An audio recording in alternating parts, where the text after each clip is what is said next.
आणि ते कन्फर्मच वन होती रे. साइड बोल. अरे आणि प्रथमेश. ते लोकं तिकडचे. बोल ना भाई. अरे ते गाडीची चावी दे ना. गाडीची चावी त्याला नीट चालवता नाही. आपलं काम करून घेऊ ना. मग दे. आरामात चालवा. हो हो घेऊन येतो. बराच वेळ झाला ना. अरे त्यांना सांगायलाच विसरलो मी. काय रे.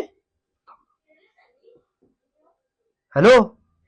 अरे ते ब्रेक लागत नाही, जरा ब्रेकचं काम करून घ्या काय. अरे मी तुला तेच बोलणार होतो, ब्रेकचं काम करून घे. इंजिनचा पण आवाज येतोय खडखड खडखड. आणि ते कन्फर्मच वन होती रे. साइड बोल. अरे आणि प्रथमेश. ते लोकं तिकडचे. बोल ना भाई. अरे ते गाडीची चावी दे ना. गाडीची चावी त्याला नीट चालवता नाही. आपलं काम करून घेऊ ना. मग दे. आरामात चालवा. हो हो घेऊन येतो. बराच वेळ झाला ना. अरे त्यांना सांगायलाच विसरलो मी. काय रे.